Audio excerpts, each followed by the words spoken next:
Good morning. I'm Michel Paradis. I'm the author, most recently, of The Light of Battle, and I'm really honored that you've invited me here today to talk a little bit about this book, and particularly to talk about Dwight Eisenhower. I get asked, quite reasonably, in fact, why on earth would I write yet another book about D-Day?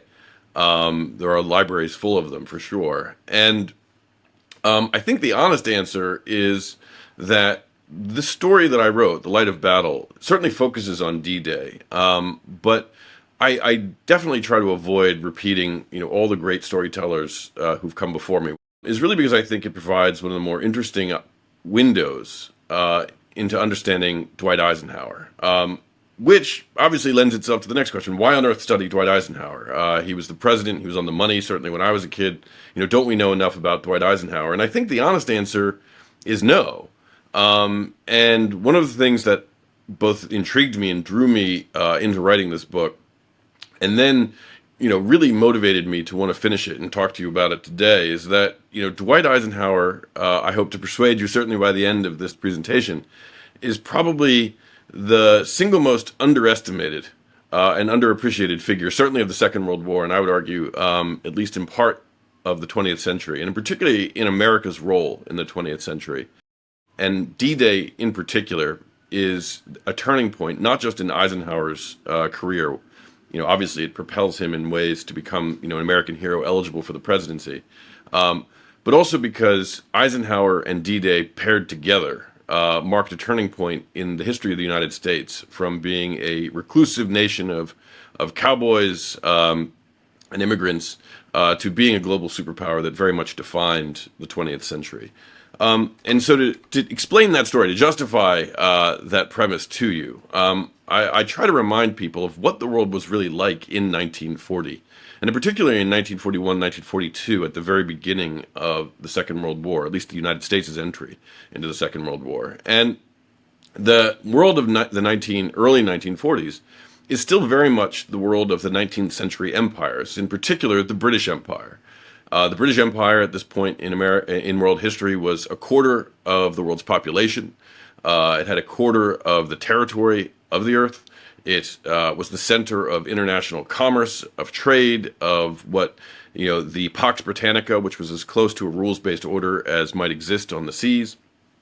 And so when the United States and Britain joined together to fight the Axis powers in 1941, there's very little doubt that the United States is the junior partner in that relationship. We have a very big economy that has a lot of potentially to contribute to war production, and certainly to provide funds to the British Empire, which is beginning to founder after the defeat at Dunkirk, or the evacuation at Dunkirk. But the idea that the United States is in a position to lead the world, or even lead an alliance militarily, strategically, diplomatically, an alliance with the British Empire, borders on being a joke. And so it's unsurprising that for the first basically 2 years of the war, the British are the senior partner driving most of the Allied strategy. And in Europe, that matters because from very early in the war, the United States presses their allies to engage in a cross-channel invasion across the English Channel to drive on to the heart of Berlin. And the British Empire, for many good reasons, some bad reasons maybe, opposes this idea and is very much intent on directing Allied forces to the Mediterranean, in particular to North Africa. Part of that, of course, is that the United States is very green. The United States had not fought a major war, arguably in its history, certainly not compared with the wars fought by the British Empire, certainly not perhaps since the American Civil War, but more importantly, the British Empire also understood that the Second World War was probably not the war to end all wars, and the Winston Churchill in particular was very much looking at the longer term horizon of the geostrategic balance that the empire would find itself in, and particularly the role of the Soviet Union, which prior to the Second World War had been probably Churchill's equal rival to the rise of fascism in Germany. And that in turn gave the Brits a very strong interest in pushing British influence out into the Eastern Mediterranean. Hence, for the very first 2 years of the war, American strategic plans for a cross-channel invasion were largely tabled or deferred or kept in the planning process, while the Allies pursued greater objectives in North Africa and throughout the Mediterranean. Now that changes, and the start of my book is a conference, the Cairo Conference, which takes place in November of 1943, right over Thanksgiving. And I start there in part because I feel like the Cairo Conference, among all the great summits of the world powers in the Second World War, is often given fairly short shrift. It happens essentially around the much more famous and consequential Tehran summit, where Stalin, Roosevelt, and Churchill all meet together for the very first time. And it's certainly dwarfed in romance and consequence, you could say, by things like the Casablanca Conference or obviously the Washington Conference the previous year. But why I focus on the Cairo Conference is it's because there that the British and the American war planners, the chiefs of staff, meet to determine the future direction of the European war at a point when the momentum is finally decisively turning in the Allies' direction. And the British, certainly Churchill, go into the Cairo Conference very much intent on directing Allied strength further into the Eastern Mediterranean. Indeed, the Cairo Conference commenced only a few weeks after a British evacuation from certain islands in the Adriatic, including the islands of Rhodes, that the British had sought to use as a foothold to gain broader control over the Eastern Mediterranean. And it had been one of the first real hard fights between the Allies about whether or not there should be a commitment to those islands. And secondarily, Winston Churchill was deeply opposed to a cross-channel invasion of France into Germany. Part of that, again, was probably just geostrategic. He saw better opportunities in the Mediterranean. But there was also an acute sense of the real dangers that faced the Allies if they attempted to cross the English Channel to the fortified beaches along what had become known as the Atlantic Wall, to begin a ground war that military planners with any wisdom would certainly predict could become as calamitous as the First World War and the fighting on the Western Front. The attack of the beaches alone was estimated, even by the most optimistic planners leading up to D-Day, to potentially result in anywhere from a quarter to half of the Allied personnel falling as casualties. And so there were real strategic doubts, military strategic doubts, about the feasibility and viability of something as ambitious as a cross-channel invasion of the English Channel in daylight against fortified German beaches. But one of the consequences of 2 years of war and this alliance in which the United States and Great Britain were paired together is that the balance of power between the British Empire and the United States of America began to shift. And that was primarily a material fact. By the November of 1943, the United States was generating about twice as many guns, 5 times as many ships, and 7 times as many airplanes as the entire British Empire combined. The United States, though a junior partner very much at the beginning of the war, turned out to make good on its promise of being the arsenal of democracy. And that material imbalance, that growth of the United States as a material power, equaled to that, at least, if not stronger, than the British Empire, created increasingly a strategic balance of power that had to be reckoned with. And so at the Cairo Conference, as a historian, particularly as a diplomatic historian, it's very rare that you can read the minutes of a conference and laugh out loud or find them at all entertaining. But the Cairo Conference is certainly an exception to that, because there you have George Marshall on the American side and Sir Alan Brooke on the British side, violently debating the future of Allied strategies, to the point, and this is recorded in several people's diaries, that they nearly came to blows. And again, as a historian, it's rare that you can find an international summit entertaining, but the idea that you had these 60-year-old men essentially reaching across the table at one another, debating whether or not to invade France or to continue to press the advantage into Yugoslavia, just strikes me as an incredibly important and revealing historical moment about this rivalry. that's potentially forming between two of the tightest allies that history had ever seen in a military conflict, Britain and the United States. That debate ultimately gets resolved in part due to the intercession of Joseph Stalin at the Tehran Conference. The Americans are very firmly committed to finally launching the cross-channel invasion, what we ultimately call Operation Overlord. They put the question ultimately to Joseph Stalin to say, what would be more valuable to the Russians, who at this point, are fighting with millions of men on the Eastern Front, a cross-channel invasion opening up a second front in Europe, or continued Allied persistence out into the Eastern Mediterranean. And Joseph Stalin, who is no small strategic thinker of his own and certainly sees what Winston Churchill is up to, is very emphatic that, yes, further operations in the Mediterranean would do him absolutely no good. In fact, he would like to see a cross-channel invasion mounted immediately. And so the Allies ultimately do settle upon something of a compromise. They decide to divide their forces between the Mediterranean and the cross-channel invasion. Operation Overlord is initially allocated 5 divisions altogether, a 3-division initial assault, with the rest of the Allied forces continuing to wage a campaign that would ultimately prove to be quite catastrophic further up the boot of Italy towards Rome. Now, Roosevelt, having achieved this compromise in the great Anglo-American alliance to divide their forces between the Mediterranean and the cross-channel invasion, has another problem, and that is who is to lead the American side of this invasion. Because the Brits essentially have an overweening interest in the Mediterranean, command in the Mediterranean is going to be taken away from General Dwight Eisenhower and given over to a British general. But Roosevelt needs to choose the American general who's going to lead the cross-channel invasion and potentially, if things go well, lead the ultimate victory against Hitler. Roosevelt's initial choice for that role was George Marshall, and there's probably no one in the world at that time who would have questioned the choice of George Marshall to lead the Allied invasion of Europe and the ultimate victory against Adolf Hitler. George Marshall is very much, in his time, was probably the single most respected military man within the Anglo-American alliance, if not the world. He was a bipartisan figure. It was said that if Roosevelt wanted an initiative, he would send George Marshall to Capitol Hill, and if George Marshall opposed the initiative, all he'd have to tell lawmakers was that he was there at behest of the president.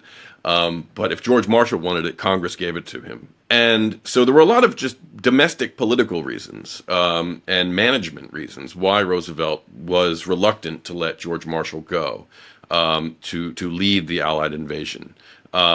He needed him, in other words, in Washington because George Marshall was probably the only irreplaceable man in the American military during the Second World War. But there was a subtler reason as well that Roosevelt only talked about privately, and that was, the experience at Cairo had actually exhausted Roosevelt.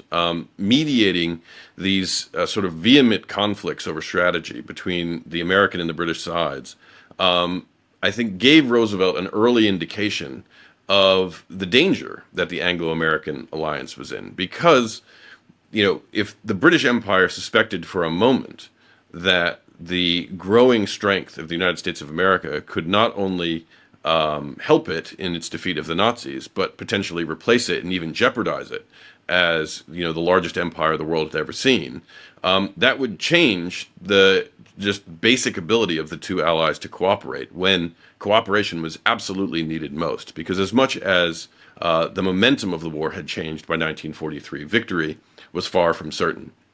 And so Roosevelt privately contemplated who would be in the best position to not only lead the alliance across the English Channel in one of the most high-risk military operations in all of human history, but who was best positioned to make sure that the alliance endured, that the alliance was not only not destroyed through the conflicts that had plagued the Cairo Conference, but potentially even strengthened. And he chose Dwight Eisenhower. Now, Dwight Eisenhower, and I think Dwight Eisenhower would be the very first person to admit this, was not the obvious choice to lead such a consequential invasion. For one thing, Dwight Eisenhower at no point in his entire military career had any combat experience. He never fired a shot in anger, which was a a point of derision, to say the least, by many of his American colleagues, but especially from his British colleagues. Sir Alan Brooke, I don't know, I think on only one or two occasions ever found a nice word to say about Dwight Eisenhower. And the one nice word he did have to say about Dwight Eisenhower was that he was especially adept at keeping the Allies together and working in a cooperative team. So why would Roosevelt choose someone who was, to put it, pejoratively, but I don't think unfairly, was viewed as a lightweight by many of the generals and admirals who he would be leading into one of the highest risk operations of the Second World War?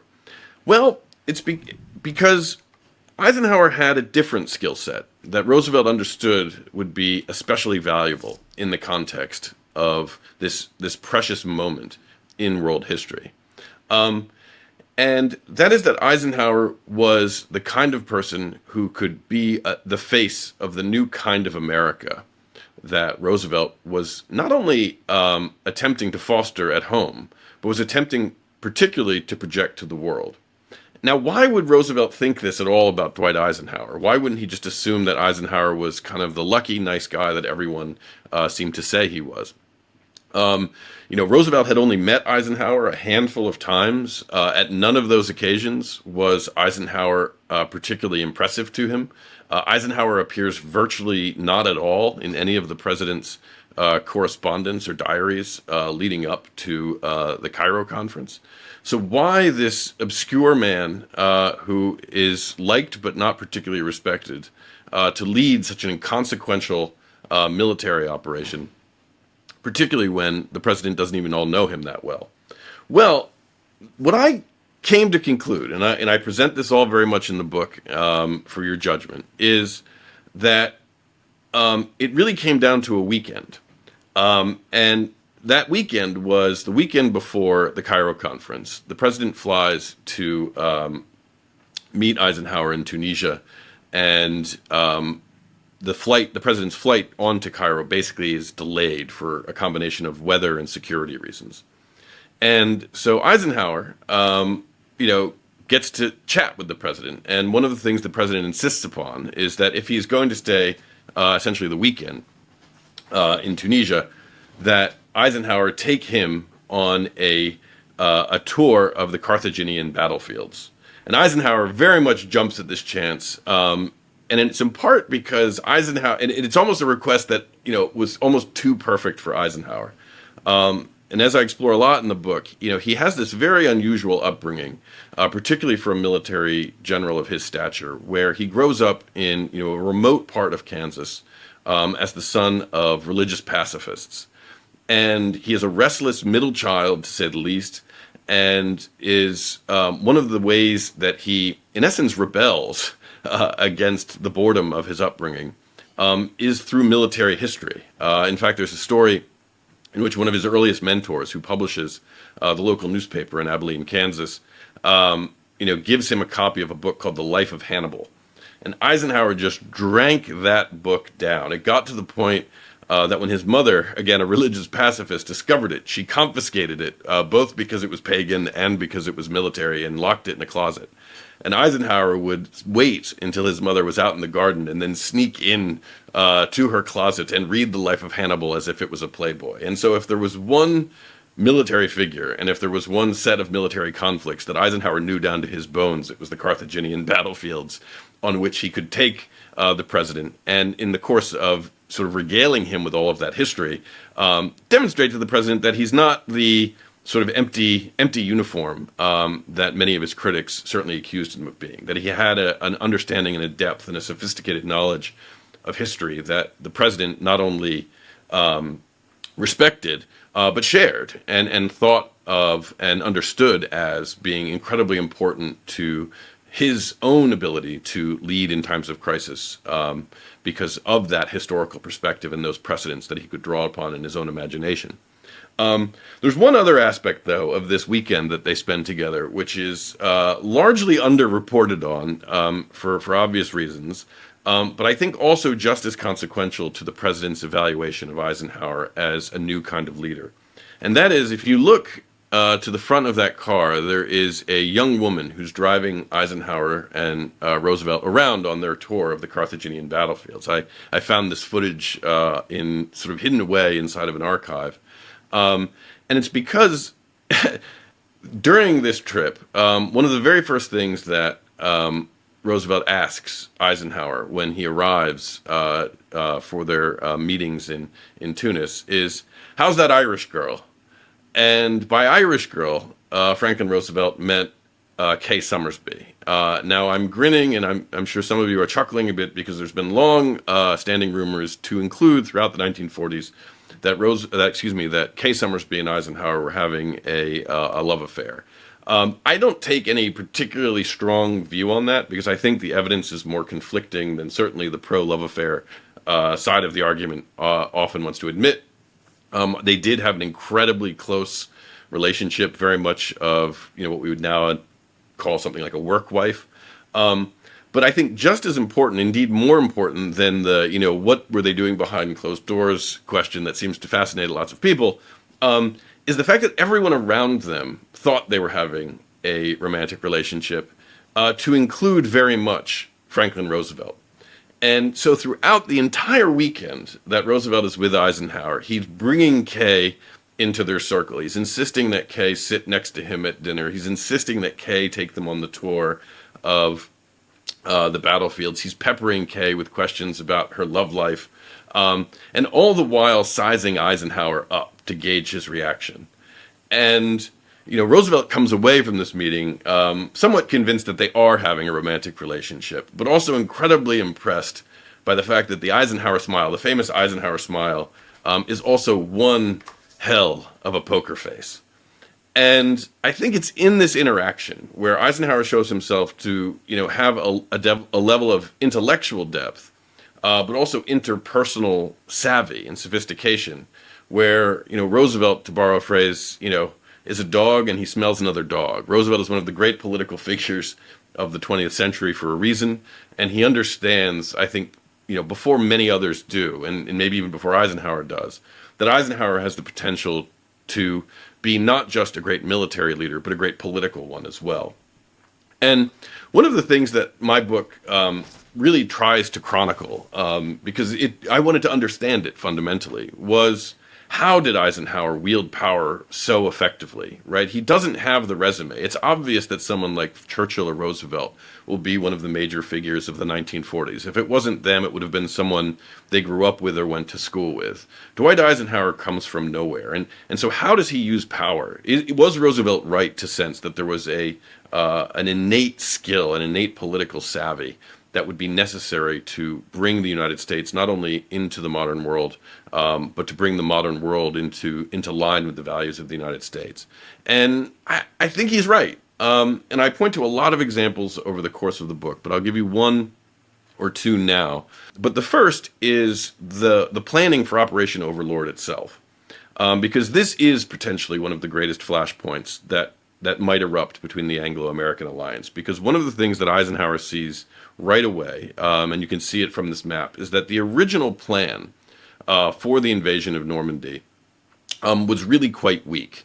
Its primary objective was attacking the northern French city of Caen, taking that, and then opening up the Allied forces south so that they could accumulate airfields, gradually build up, and then mount an effective invasion of Germany from there. And what Eisenhower understood, particularly from his experience in the Mediterranean, but also from his understanding of history, to include things like the Gallipoli invasion, is that the defenders in an amphibious invasion have an enormous advantage militarily against any attacking force. And the Germans especially, I mentioned the Atlantic Wall before. It was not a metaphor. It was a literal wall, punctuated with long tom guns, enormous numbers of forces, actual concrete, barbed wire, obstacles, and it was manned by the Germans' sort of most improvisational and greatest tactical field commander, Erwin Rommel.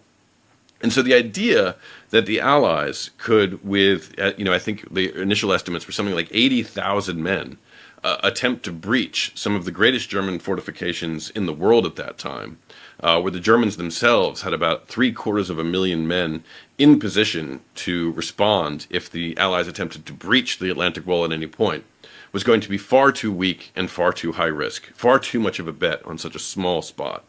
So he wanted the invasion enlarged, but he knew that doing so, essentially asking for what would become a doubling of the initial invasion size, would almost be a non-starter if he proposed it as an American to his British counterparts.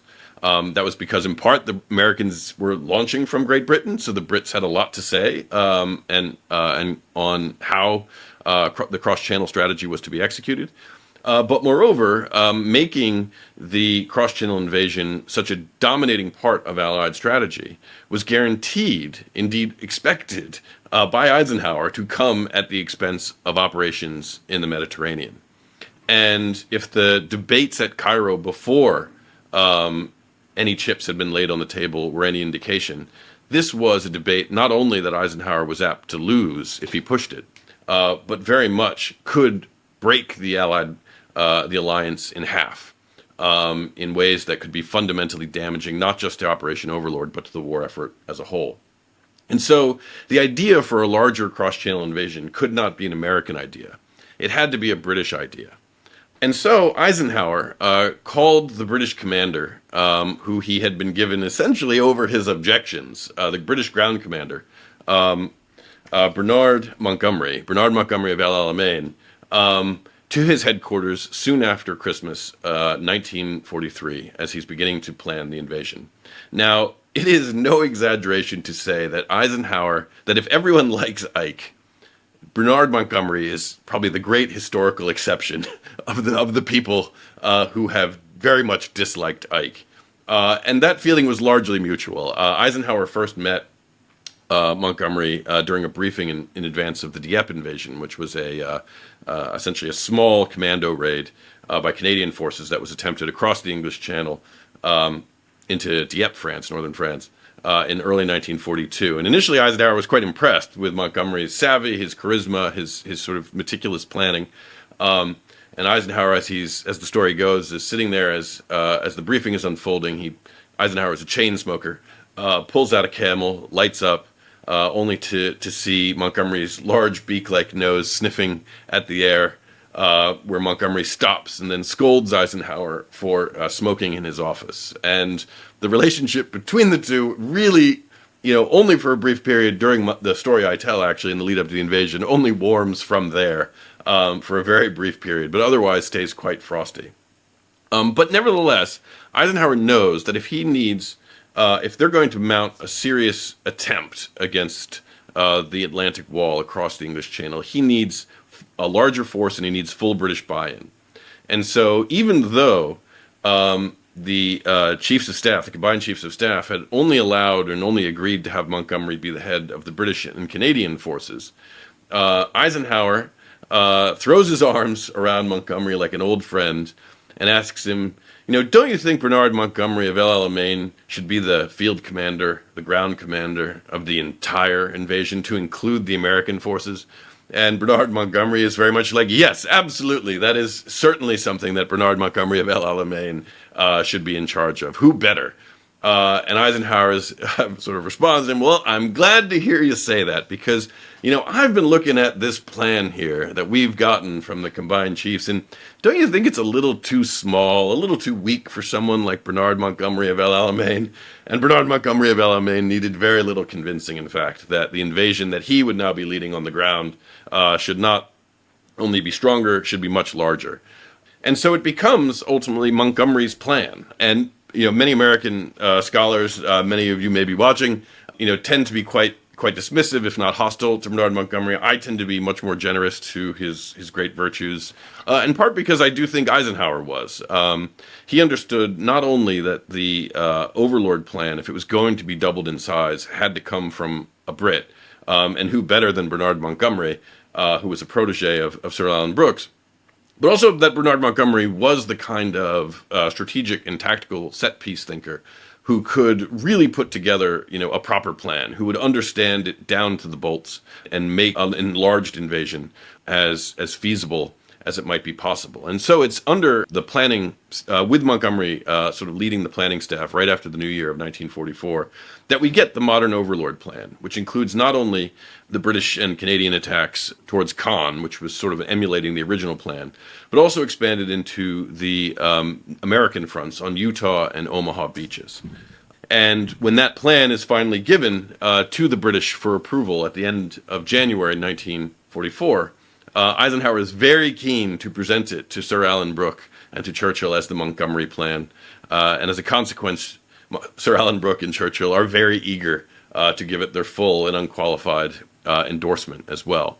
And so I use that one example, just to kind of show that Eisenhower can be kind of duplicitous, right? That smile is one hell of a poker face. And it's also an understanding fundamentally about what leadership in a modern world, and particularly leadership that depends on and thrives under an alliance, really entails. And that's a certain kind of selflessness, a humility, an understanding about what the objectives are, and an understanding particularly about what the interests fundamentally of your allies are as well. Much of the book actually focuses on, the very tense moments from about January 1944 to June 1944, where Eisenhower is not only struggling day in and day out to ensure that the American invasion of France is a success, and counteracting all of the risks that encounters, but he's really learning, I think, in a big way, a lot of the political skills that come to serve him quite well in many circumstances as president. As the American commander in Great Britain, he is in essence the governor of about 1.5 million Americans who pour into the United Kingdom in a very short period of time. That creates enormous cultural, social, as you can see, even romantic disruptions inside the British Empire at a time when the British Empire is beginning to feel very vulnerable about its status in the world. At a time also when the British Empire is, and the rest of the world is suspicious about what kind of great power this, new America might be.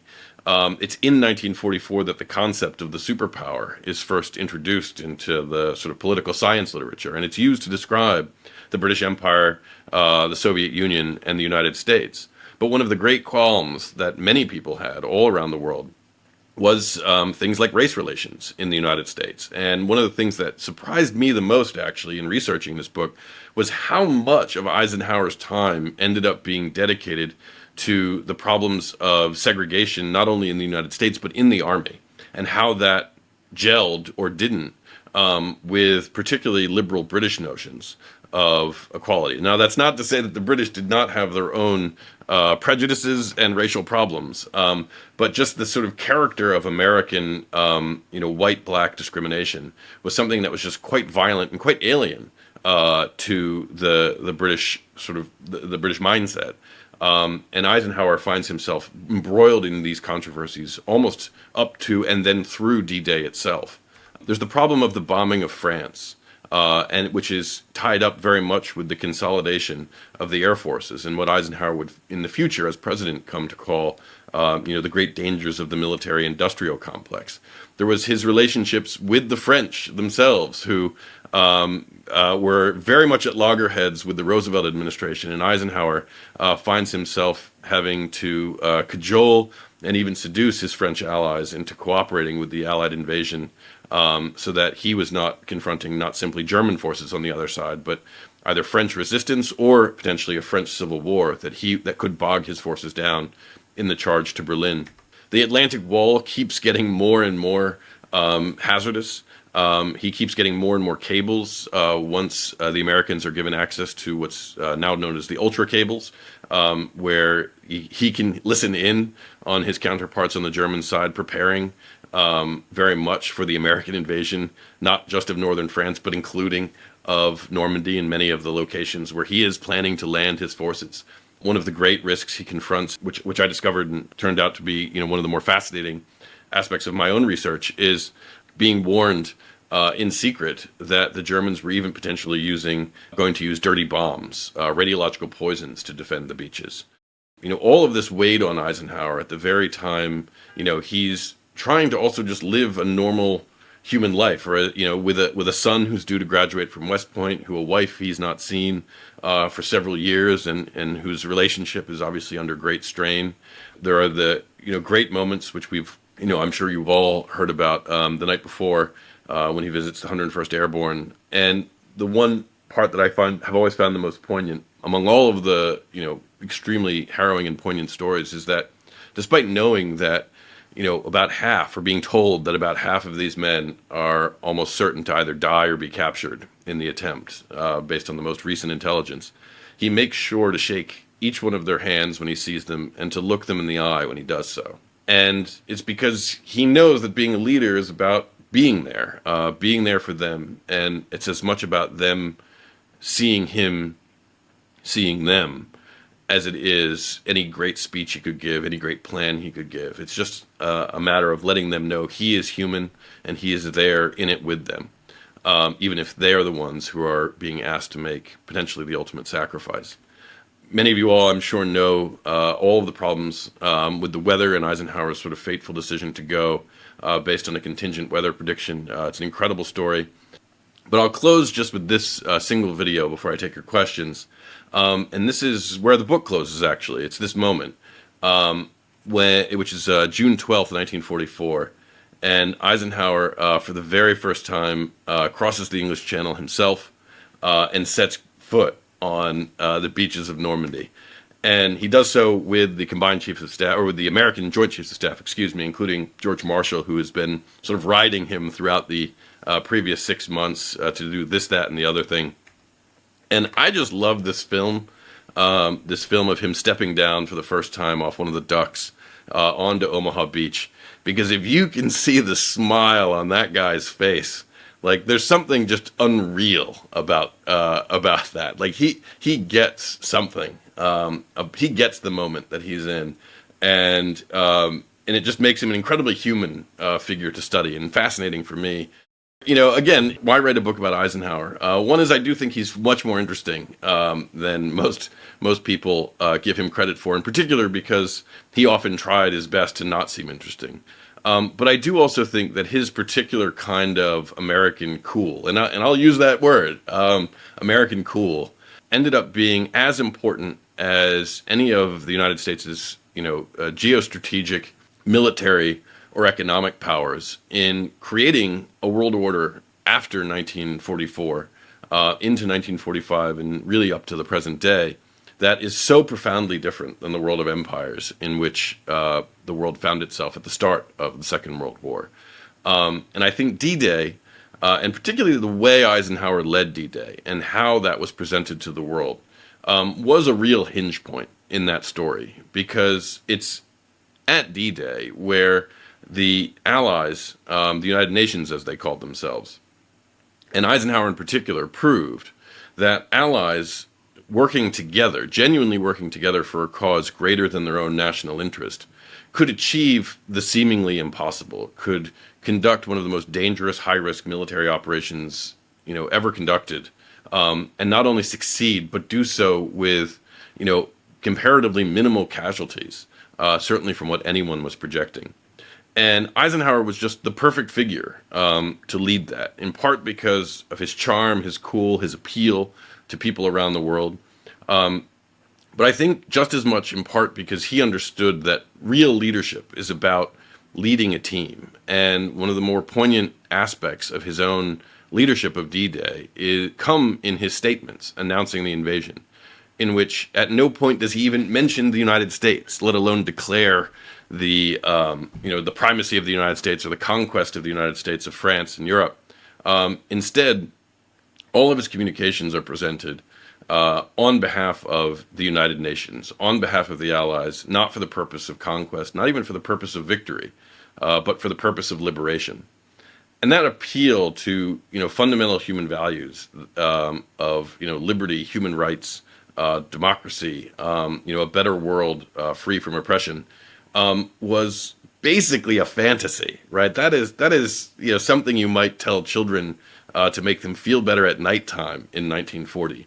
But by 1945, that's the framework for things like the United Nations organization, the International Covenant on Human, Civil, and Political Rights, the Universal Declaration of Human Rights, even things like the World Trade Organization and the IMF and the World Bank are all built around this idea that through collaboration, through law, through a common purpose, national interest can be put to the side to make the world better in ways that only a few years earlier were thought to be impossible. And I think Eisenhower, who was the first American president to be regularly called the leader of the free world, was a indispensable figure in that.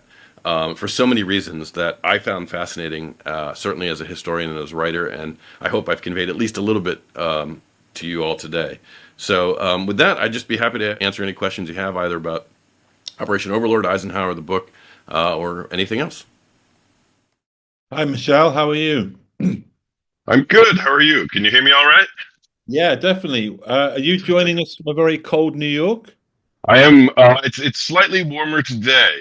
It's been in the 20s for the past few weeks, but today we have happily broken into the 30s. I am happy to say. So, I I'm very. I couldn't see my breath this morning when I was going to get coffee. Well, congratulations on your wonderful book. I think you were putting the finishing touches to it when I met you in the Marshall Research Library. Am I right in thinking that you were finishing it up, or were you I working wouldn't. on a new I one? don't.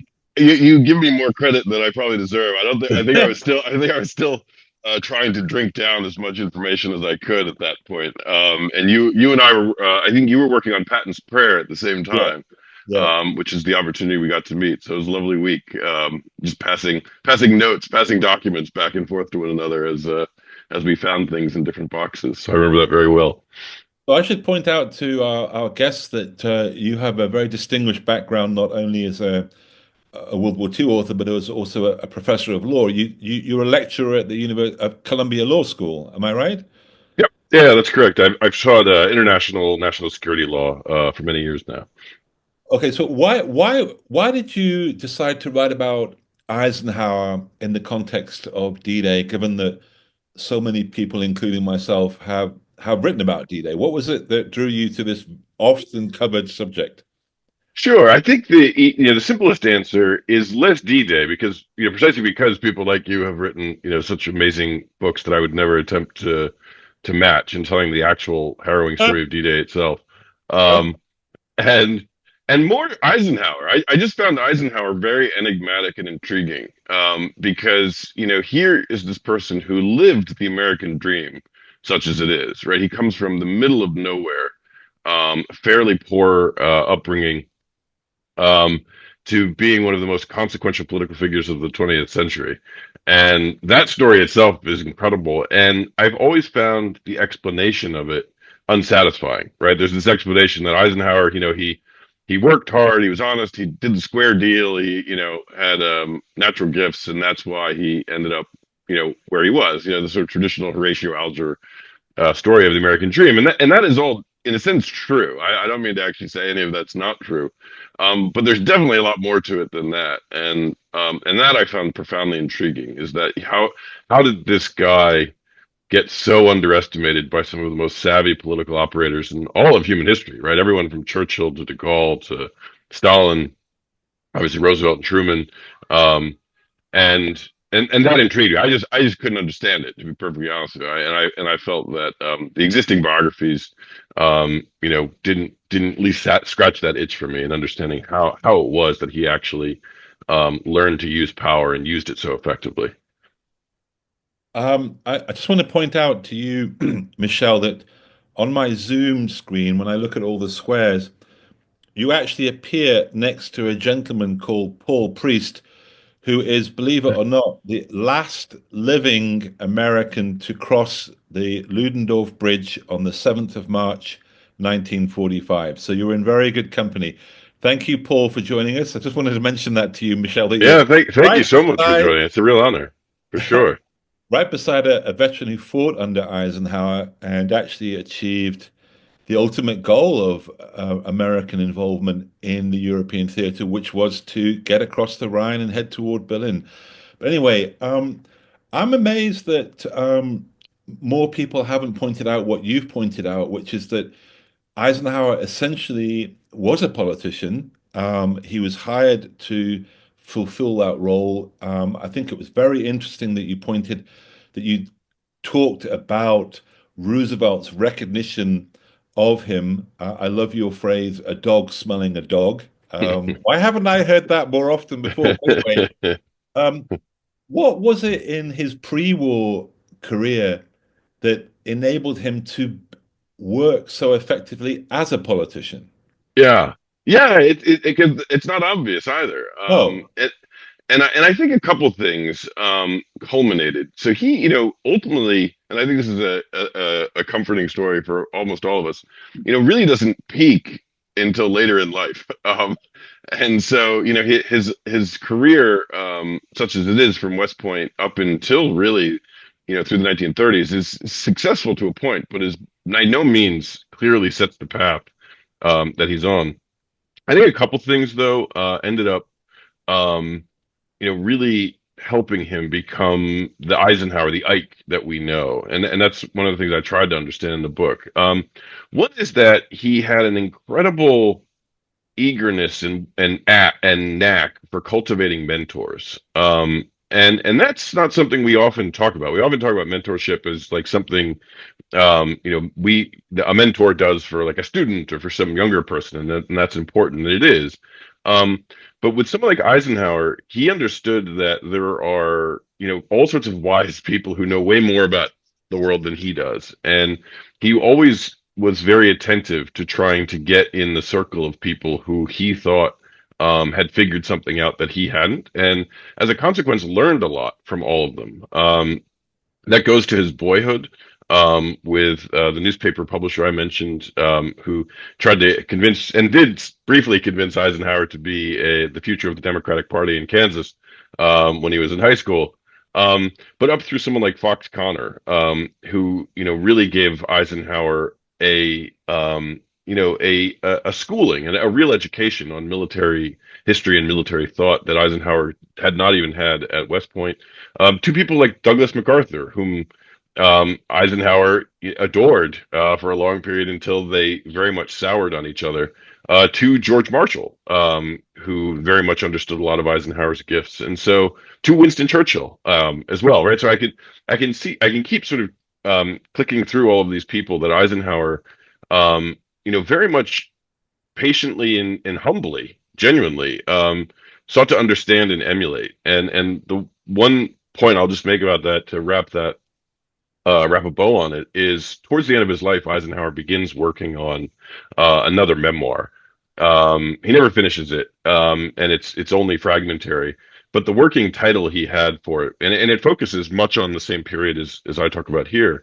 The working title for it was Churchill and Marshall, and I thought that was actually a really interesting insight into his own thinking about his own life. That he sees himself in some ways as the product of these two great figures in his life who were sort of his last mentors before he became, one of the singular figures of the 20th century and a politician in his own right. And so I think that's a big part of it. He had, a flexibility of mind, a real, just I would say, cans and pragmatism. Like there are a lot of things that fed into it. I think he just had a naturally charming personality, and lots of things that played well for him. But fundamentally, I think the most important thing he learned was a sense of, again, humility and mentorship, or menteeship, maybe we could call it, that sort of let him learn from the masters until it was his time to take the reins.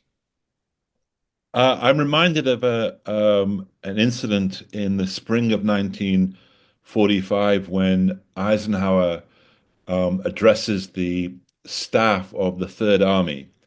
And after he's done this, um, Patton is talking to one of his senior staff, and the senior staff member says to Ike, not known as Ike then, obviously, says, "Why on earth is George Patton?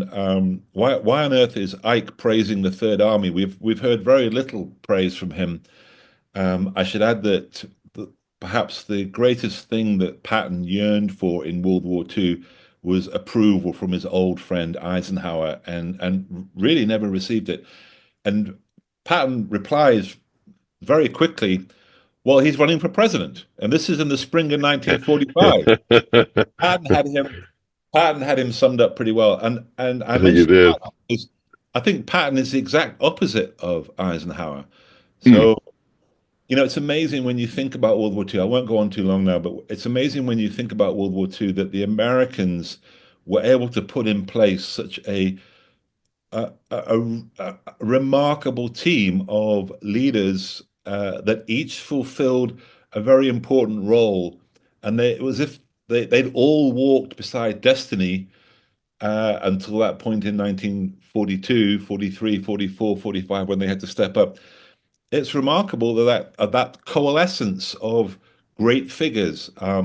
What do you think? Is that just luck? I mean, is there something within the Yeah. American military that created that excellence and that ability to have pure meritocracy when we needed it? I think it certainly is a bit of luck. I mean, never write off contingency in history. I think another part of it, though, was the American military of that period was really quite young and had grown incredibly fast, right? Just from about 1937, Yeah. obviously 1941, right? It's quintupled in size.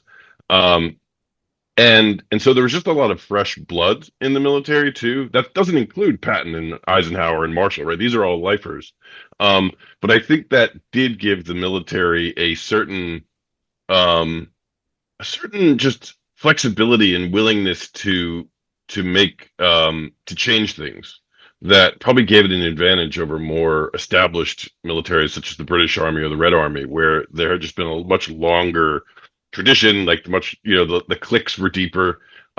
Whereas in the American military, people got fired pretty quickly, and they were able to let even people like controversial figures like Curtis LeMay goes from being, I want to say, a combat lieutenant colonel in England to being a four-star general, in his early 40s within about 2 years, and ultimately leading the air forces um, in the Pacific. And so those would be some things that I would point out. It's just a certain, like, it was new and young enough that they could churn through and find who worked best in what role as quickly as possible. What are your thoughts on that? Actually, I'd be interested in your thoughts on that. Well, I think that, to be honest, I've said this many times that I would rather have served in the US military than the British military because I don't have the right accent. But anyway, it's very. I don't think you would have had a Bradley, an Eisenhower, a Marshall, any of the American senior Allied senior command other than Patton, who was a California aristocrat.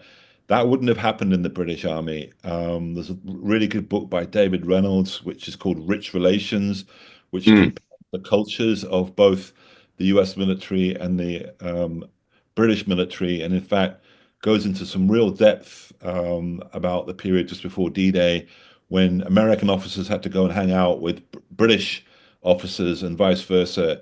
And the one thing that was noted that was really remarkable was the lack of democracy within the British Army, the class-bound structures, and the lack of opportunity for excellence to be rewarded and promoted. So I think that if you were a hardworking warrior from a working class background, you certainly would have fared way better in the US military. I want to ask you about one thing because we're running out of time, and I wanted to obviously thank you so much for your time this morning.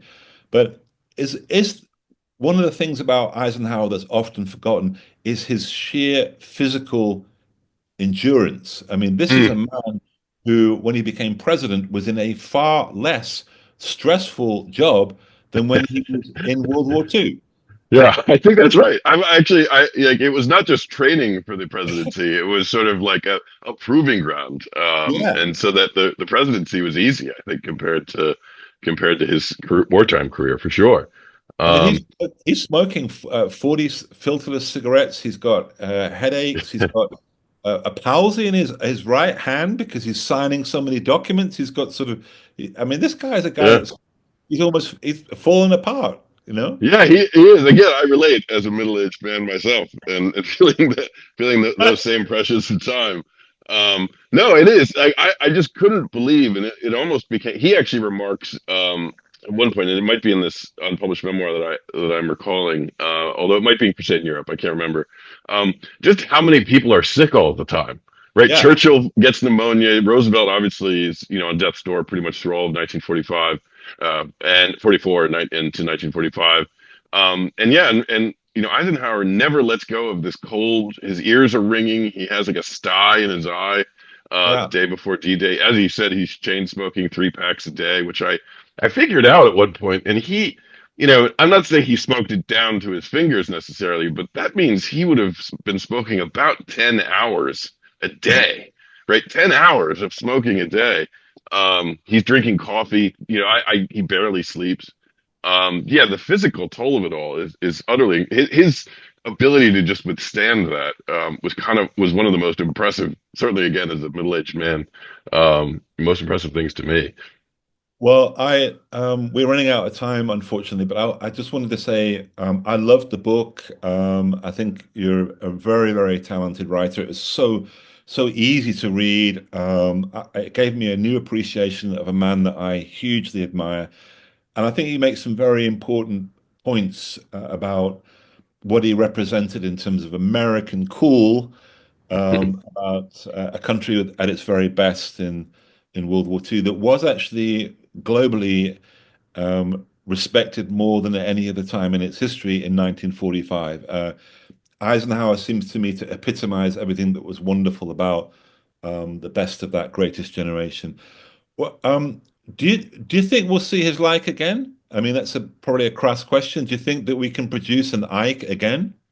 I hope so, and I'm sure we Yeah. are. Right, that's the thing. That, in a sense, that's the thing. Is I'm sure there is some young boy or girl growing up in some remote part of either Kansas or Wisconsin or Florida or Arizona, you name it. And I think the only thing I stress about is, do we still have a society that will let that person rise to the top? Are we as open and improvisational? Do we give as many opportunities to people, regardless of their socioeconomic background, as we did in the 40s? By no means to say the 40s was a halcyon time. Like, I mean, I chronicle that in my book too. But yeah, those are the things I worry about. Is have we made our society impenetrable for the next Eisenhower to rise up? Because I'm sure they're there wherever they may be. Well, I mean, cometh the hour, cometh these days the man or woman, hopefully. Let's hope that remains true. Thanks for joining us. Great book. If you feel like coming to DC and hanging out at the memorial, let us know. I urge everybody to go and buy both of your wonderful books about World War II and have a wonderful weekend, Michelle. Thank you. Yeah, I'd love it. And please feel free to reach out if any folks have questions or anything else. I always love hearing from people. So.